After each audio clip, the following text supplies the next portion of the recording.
Welcome to the Get Real Movies podcast. My name is Daniel Chadwick Schubert. I am your host, and this is episode 27, where we will be talking about the new release, Blue Moon. As always, when I'm not interviewing someone, and even sometimes when I am interviewing someone, Mason will be joining me as my lovely co-host, and it is wonderful to welcome you back, sir. Welcome. It is great to be back. Thanks for having me. And I don't blame you for not bringing me around when there are other people on the line. I understand it's kind of like letting the rabid dog out of the cage. You can't be too careful with that. Yeah. I just have to be a little careful who I introduce you to. We had a wonderful interview with Shoddy Barsh, but we might have scared her off a little bit as well. So I thought I had fun with her. I thought I'd wait until the next interview. I thought I'd wait until the next historian to maybe bring you on. But then I decided to do that without you as well, because I talked to the historian who wrote the book behind Nuremberg, which will be one of our next episodes. But I promise the next historian I will bring you on for that guy or that woman. Anyways, Mason, it has been a while. The last time I talked to you was previewing the Toronto International Film Festival, and I've seen quite a few movies since then. So I will let you, as always, lead us off with some of the films that you've been watching that you might want to recommend to the audience. Thank you. So I've got two for right now, and I know that we're going to talk about one of them later, but I do want to give a special shout out to Weapons, which I know a lot of people have already seen, and I'm a bit behind the curve here. But goodness gracious, what a great horror film. It's not even that terrifying, but what sets it apart is just the sheer quality of direction. Like, this is like David Fincher level of direction, and I don't say that lightly. But it's just consistently engrossing and keeping you in the vibes of what it's trying to tell you. And I cannot recommend it enough. So, Weapons for the win. And if I was to put on something for TV, again, I'm behind the curve, but I've recently got into Dark. And if you can get past the German subtitles, then it's very much worth a Netflix subscription to check out the mind-melding world of Dark. It's kind of like a rated R Stranger Things. Highly recommend. Yeah, and it probably doesn't take 5 years between seasons either. Yeah. Maybe that's definitely one worth seeing. Yeah, these 15-year-old kids are like 30 by now, yeah. Well, hey, if it didn't stop Glee, it doesn't stop Stranger Things, I guess. Or Harry Potter, yeah. Or Harry Potter, exactly. Although they did that pretty quickly. I am proud of them for that. True. I will say, though, Weapons I saw in theaters and I was blown away. I'm not a horror fan. Anyone who's been listening to the podcast for a while knows the most I can usually put up with is a psychological thriller. But Weapons was one film that I did truly find quite phenomenal. It was a little scary at times, but nothing too crazy. But I think it was just the expert direction and cinematography, and I heard there were a few other actors attached to it originally, and then they all got replaced because of the strikes. And I'm so glad they did, because I can't imagine really anyone else in the roles that Josh Brolin had. And well, I always think of her as Ruth from Ozark, but Julia Garner was fantastic as well. So, and Benedict Wong. Whoa, Benedict Wong. I won't spoil anything, but yeah, he's a odd sort in that one. just a little bit, but we won't spoil it for people, but definitely highly recommend that. In terms of films that I want to recommend, one is a film that I saw at TIFF, and that's Roofman.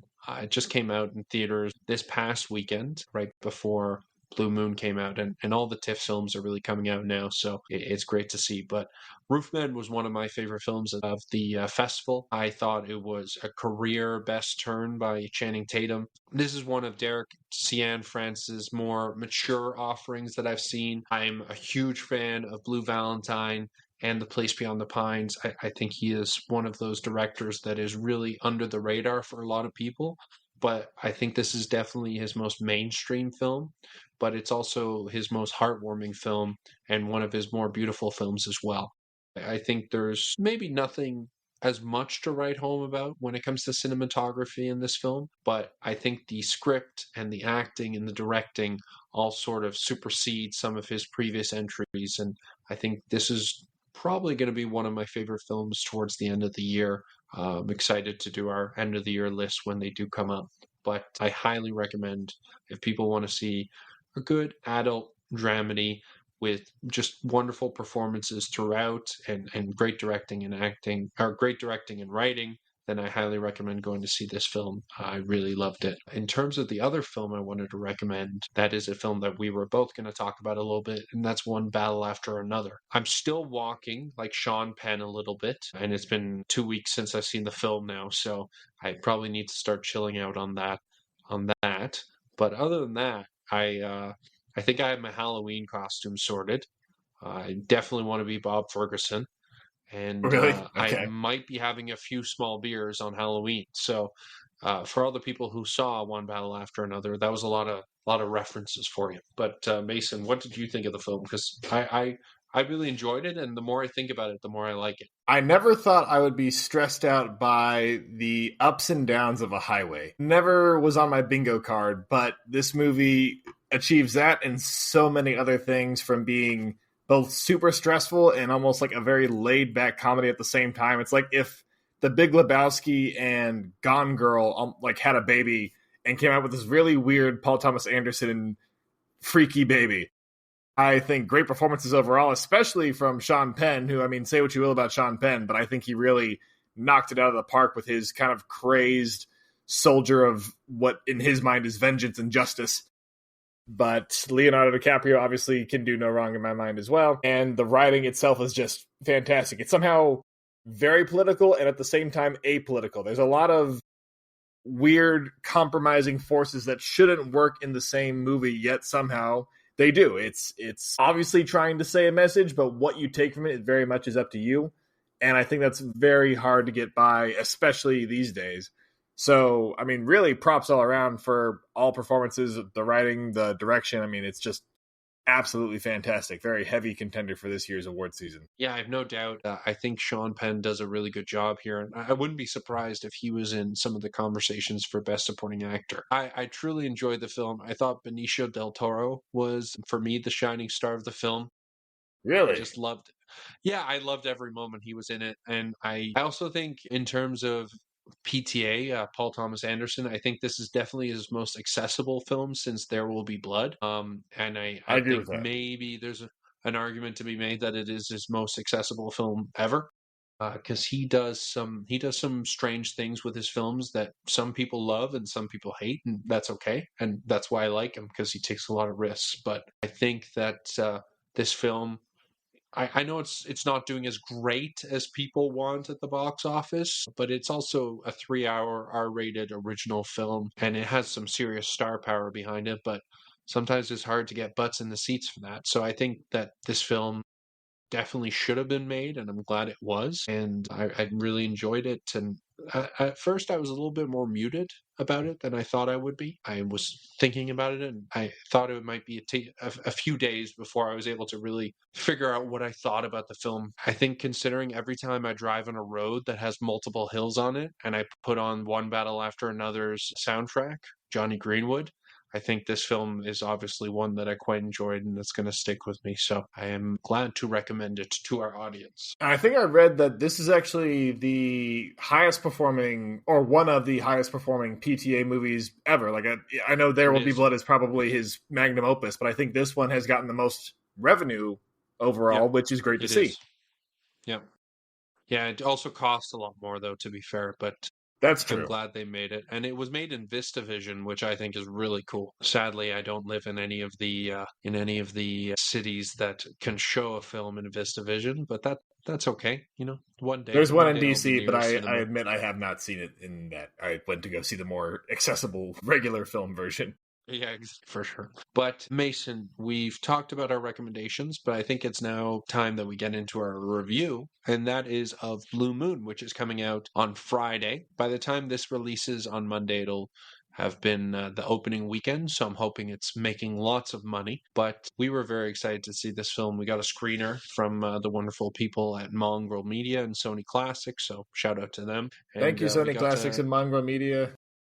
A little sneak peek. Yes, Mason always loves thanking them. And I appreciate the vibes. I appreciate the gift. Yes, indeed. But Mason, before we get into the nitty gritty of it, just give me your general impressions of the film. What did you know about it going in, and what were your thoughts coming out? So what did I know about it going in? I knew extremely little. I knew that the film dealt with Lorenz Hart, who was a big worker with the Rodgers and Hart Broadway songwriting team, but that was nowhere really on my radar. I mean, I have heard of him before, and I've heard the song Blue Moon before, primarily from Fallout New Vegas. And so I had to do a little bit of research to discover a little bit more about who he was. I knew Ethan Hawke starred in it, and that was about it. So what are my overall vibes? You said that you hope this movie makes a lot of money. I'll make some spoilers here and say that I think this movie was excellent, but there's no way this is going to make a lot of money because it is a artistic character study that is of a very niche individual that, again, some hardcore musical history people will, I'm sure, be all over. But the general public, I don't see flocking to this one, which is really a shame because Ethan Hawke just absolutely nails this. I cannot stress enough how much he's knocked it out of the park. And he's always been an accomplished actor, but holy cow, this is an absolute vehicle for Ethan Hawke in showcasing his complete range, what he can do. It reminds me a lot of Capote in the turn that we had there, again, with that character study and just the absolute transformation of a well-known actor, Philip Seymour Hoffman. I really think that this is showcasing so much of what Ethan Hawke is familiar or able to perform with. And what's even more incredible is that this is releasing side by side with his other film, Black Phone 2, which is a very, very, very different film for him, and he nails both sides of that. So I highly appreciate what was done here. I am already somewhat saddened by what I'm pretty sure will be a disappointing box office return, but I'm glad that they made this regardless. Yeah, and I think this is one of those pieces, I hope it does well because I do really appreciate the art. And I think, Mason, you know this better than anyone. I eat up any talkie movie that's set in one location. Reservoir Dogs, The Hateful Eight, Birdman. It's just my bread and butter, and it's what I love watching.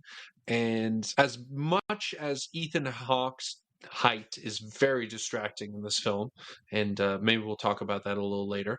I do think this film is very much poetry in motion. It's just you watch it and you can't help but smile a little bit, especially when Ethan Hawke gets cooking and he's going in one of his monologues, and you just can't help but sit there and smile a little bit. And as much as Lawrence Hart, who he plays, is kind of praised a few times during the film as this great listener, the times that I really listened and really got into it was when he was talking and when he was waxing lyrical about all his famous musicals and all the wonderful lyrics he wrote and the good times with Richard Rodgers, and then seeing him be a little jealous and this almost depraved way of lying to himself and lying to everyone around him, except for Bobby Cannavale, the only person he tells the truth to that night. And I really enjoyed it. And I think Bobby Cannavale, as I mentioned, I thought he was really good in it too. But you're completely right. This is Ethan Hawke's film, and I have no doubt that he will generate some serious Oscar buzz with it as well.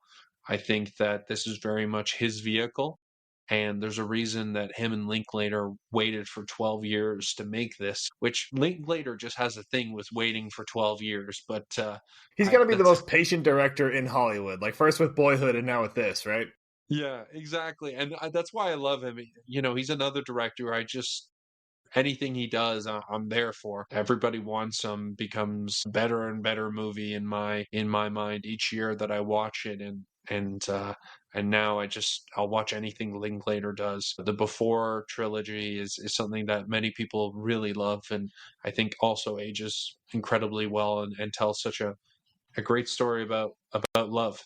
And I think this is very much a story about not only lost love, but it's about what happens when you have friendships that sort of drift away, and it just shows a man who seemingly is dealing with it but hasn't done a very good job. And Ethan Hawke really encapsulates that very well. And I thought Andrew Scott was quite good as well. His Richard Rodgers was the opposite of Ethan Hawke's Lawrence Hart, but they played off each other really well. I know it was quite interesting to watch him being slightly uninterested in what Ethan Hawke, about what Lawrence Hart had to say, but still wanting to, be there and be a friend for him and help him out. And that was quite an interesting watch. It reminded me of when you have an old friend who, used to go out to the bars with, and used to party really hard with, and then, you grow up, you mature, and your life kind of settles down, which is a good thing, and then you see that old friend who's still stuck in what you were doing, and sure, that can be a lot of fun, but you know that you can't really drift back that way, or else things are just not going to go well. I really get that relationship from the two of them here, Richard Rodgers and Lawrence. So seeing Andrew Scott kind of play an understated role as Richard Rodgers, and seeing Ethan Hawke be the overtly charismatic and talkative and consistent, like you said earlier, Daniel, waxing poetry to his entire audience, it is a very interesting two sides of a coin where you can almost see how well they work together and why they come to conflict as well, because they're obviously such amazing creatives and their styles are so different, and that's their strength in working together despite all the pain that brings. I was consistently enamored with the way that Ethan Hawke delivered every single line of dialogue. Every single one I felt was, it wasn't off the cuff. It wasn't like him feeling it out. He thought through, in my mind, every single line of this script and gave personal meaning behind each line, and then finally let us, the audience, go along the ride with him. There's a part where he is talking about the best line in Casablanca, like, no one ever loved me that much, right? And then when he's later talking to this actress played by Margaret Qualley, who in my mind is the silver medal to Ethan Hawke's gold here. And you know it's coming because he's enamored with this woman, despite being a possible gay person. He's still enamored with this woman, but she very clearly is like, you and I are probably not on the same wavelength. Like, I love you, just not in that way. And he later says, no one ever loved me that much. And you know it's coming because you can see it in his eyes, you can see it in his demeanor, and you know it's just on the tip of his tongue when he's being given this like slight put down. And I just feel so much in his brain with the way that he expresses himself consistently throughout this runtime. For a film that is stuck in one place with a very small cast, with no big explosions or eye-catching moments, it's just people in a bar drinking. It really keeps you captivated the entire time. And that in itself, I mean, really applause all around, from the direction from Linklater to the performances all over. You mentioned Bobby Cannavale. I thought he was the one sticking point for me. Like, he's a great actor as well, and his part was fine. It did feel a bit cliche and just like the classic bartender, like, hey Frank, like let me pour you a shot kind of thing, as he listens to whatever his drunk audience is trying to say, which, is fine. Like, cliches exist for a reason because they work, but I didn't ever really feel captivated by what he was saying, because I felt like he was really just a vehicle to get more from Ethan Hawke in his performance. So nothing against that actor, nothing against that role. I just wasn't necessarily able to really wrap my mind around, like, oh, this guy is anything more than a caricature for the remainder of the players. Well, I think that was the whole point, and that's why I enjoyed him, is because he was there to really just accentuate Ethan Hawke and Lawrence Hart and that character. And he was also there to kind of show the audience that Lawrence Hart had a bit of a problem and that he was there to help. And it seemed like he was the only one that Lawrence Hart actually told the truth to. Whereas in everyone else, he was presenting almost a facade, who he actually was and how he was feeling. And I mean, at the start of the film, it clearly shows that there was a lot more going on inside of Hart than what we could see him presenting to us, the audience, and the rest of the people who were there at the bar celebrating the opening night of Oklahoma. And for people, we haven't really explained that, but this is set on the opening night of Oklahoma, Rodgers and Hammerstein, this huge hit, and Hart is feeling a bit of jealousy, just a tiny bit. I completely agree with Hart that Oklahoma is severely overrated. I'm from Oklahoma, but I cannot stand that musical personally. Well, you're allowed that opinion if you're from Oklahoma, I guess. It pains me to say this, but I've not seen the play, but I guess maybe it doesn't pain me to say that if that's how you feel. Yeah, I personally don't think you're missing that. Instead of movie reviews, let's just do musical reviews from now on. We'll make a huge pivot for this show from now on. Yeah, get real musical. Get real musicals? No, that doesn't sound good. Get real musical, like get real theater. Okay, but we can workshop it. Yeah, we can workshop it. It needs to feature Get Real. That's all I ask. Okay, we can discuss it. Yeah, Broadway will give us free tickets, right? And they'll fly me out to review. Yeah, we might need to lower our expectations on that one. Okay, you know what? I want to stick to movies, Mason, if that's okay. Again, we can discuss it. Okay, sounds good. But Mason, as we always do, instead of our usual out of 5 ratings or out of 10 ratings, what would you say this is? Is this a movie that you want to run to the theater to? Is this an unmissable film? Is this one that people can wait until it hits VOD? Or is this just a skip for you? All right, so hear me out on this one. I do absolutely believe that people should see this movie. They should run to see this movie. However, I personally would prefer to see it in a cozy home area versus the theater. And here's why. Because this really is a experience that you have to have with yourself, or at least with you and maybe someone close to you, because you need to do a lot of real introspection with this movie.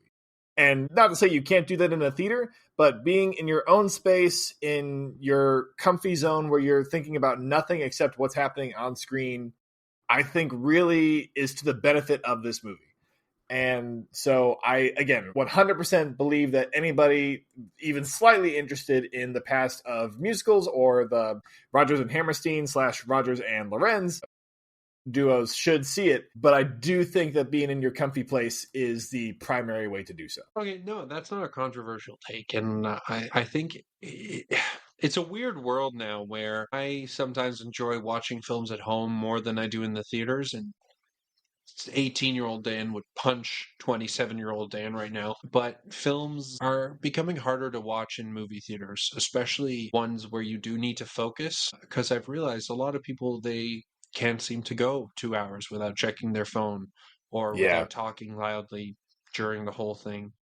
Audiences are getting worse. Like, public audiences are getting noticeably worse. And I don't have any like scientific proof to back that up, but I swear to goodness, it is very noticeable how hard it is to enjoy something that you pay like $20 for now. It's insane. Well, and movie tickets are much more, and audiences are becoming less focused and have less attention. And I think filmmakers in Hollywood seems to tailor to that rather than the opposite. But it was quite interesting because even at Toronto International Film Festival, people are now allowed to use their computers in press screenings while the movie is playing. Or why? allowed to be on their phones because, it's working, you're working. And that bring a notepad and a pencil. I know, exactly. And that was the thing I always loved about film festivals is that these people at these screenings were film lovers and they loved to be there and watching the films. And even that's changing now because a lot of these film festivals, they're pricing people out, or they're not pricing people out, but Ticketmaster is. It's a sad state, and I'm sure we could go into a long podcast about that. But I would tend to agree. I wouldn't say run to the theater for this one. I would say that it's definitely one that I would watch in theaters. If it was an art house theater or maybe a community theater, always go support your local community theaters, 100%. community cinemas, I guess, because we're talking about theater. We should probably specify. But yeah, I totally agree. If you are not able to watch it locally because it's not playing or it's only on for a week, then definitely still catch this when it comes out on VOD. It's an hour and 40 minutes, but it just whizzes by. And Linklater, he can do no wrong in my mind. One film that I didn't catch that he also did this year was Nouvelle Vague, which is all about the French New Wave of film, and it's all about the making of Breathless, the Jean-Luc Godard film. And so I'm very excited to see that as well. If it's close to as good as this film is, then I will be a very happy camper. So I highly recommend it. Truly enjoyed it, and Mason and I are agreeing again, so hell must have frozen over, and Indeed. This means that Mason must love Trap now. Mason? Do not. How dare you prop up this movie so much and then put it in the same category as Trap? Like, oh, this is a good movie. You know what else reminds me of Blue Moon? Trap. Like, no. You are worse than the people using their laptops in these movie screenings, Jay. Well, hey, I didn't say that. I just remembered the last time we disagreed, and that was Trap. So that can't be the last time we disagreed. We disagree all the time. Well, okay, that was the last time we disagreed vehemently. How about that? I see. Big word. I see. That is a good big word. That would be a Lorenz Hart word. That's it. That's a very poetic word. Yes, indeed.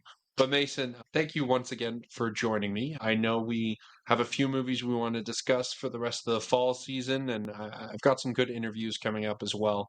So I'm excited to share that with everyone. But as always, please lead us out, and I will see you very soon for our next review. Well, thank you very much. And if you, our wonderful listeners, want to disagree with Daniel vehemently, then maybe leave us a like and subscribe on that Spotify or anywhere else where you get podcasts.